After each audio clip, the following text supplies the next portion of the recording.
रामायण की कहानी राम सेतु में गिलहरी का योगदान। माता सीता का हरण होने के बाद भगवान राम को लंका तक पहुंचने के लिए उनकी वानर सेना जंगल को लंका से जोड़ने के लिए समुद्र के ऊपर पुल बनाने के काम में लग जाती है।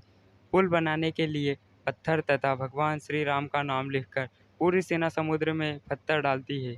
भगवान राम का नाम लिखे जाने की वजह से पत्थर समुद्र में डूबने की बजाय तैरने लगते हैं। यह सब देखकर सभी वानर काफ़ी खुश होते हैं और तेजी से पुल बनाने के लिए पत्थर समुद्र में डालने लगते हैं। भगवान राम पुल बनाने के लिए अपनी सेना के उत्साह, समर्पण और जुनून को देखकर काफ़ी खुश होते हैं। उस वक्त वहाँ एक गिलहरी भी थी, जो मुंह से कंकड़ उठाकर नदी में डाल रही थी। उसे ऐसा बार-बार करते हुए देख एक वानर देख रहा था। कुछ देर बाद वानर गिलहरी को देखकर मजाक बनाता है। वानर कहता है, हे गिलहरी, तुम इतनी छोटी सी हो, समुद्र से दूर रहो, कहीं ऐसा न हो कि तुम इन्हीं पत्थरों के नीचे दब जाओ। यह सुनकर दूसरे वानर भी गिलहरी का मजाक बनाने लगते हैं।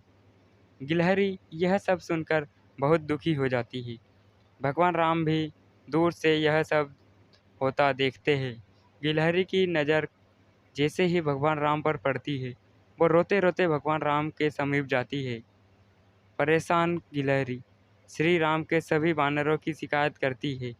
तब भगवान राम खड़े होते हैं और वानर सेना को दिखाते हैं कि गिलहरी ने जिन कंकड़ों व छोटे पत्थरों को फेंका है, वो पत्थर कैसे बड़े पत्थरों को एक साथ जोड़ने का काम कर रहे हैं।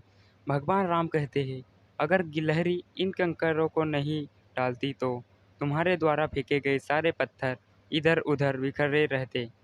ये गिलहरी के द्वारा फेंके गए पत्थर ही है जो इन्हें आपस में जोड़े गए हुए हैं।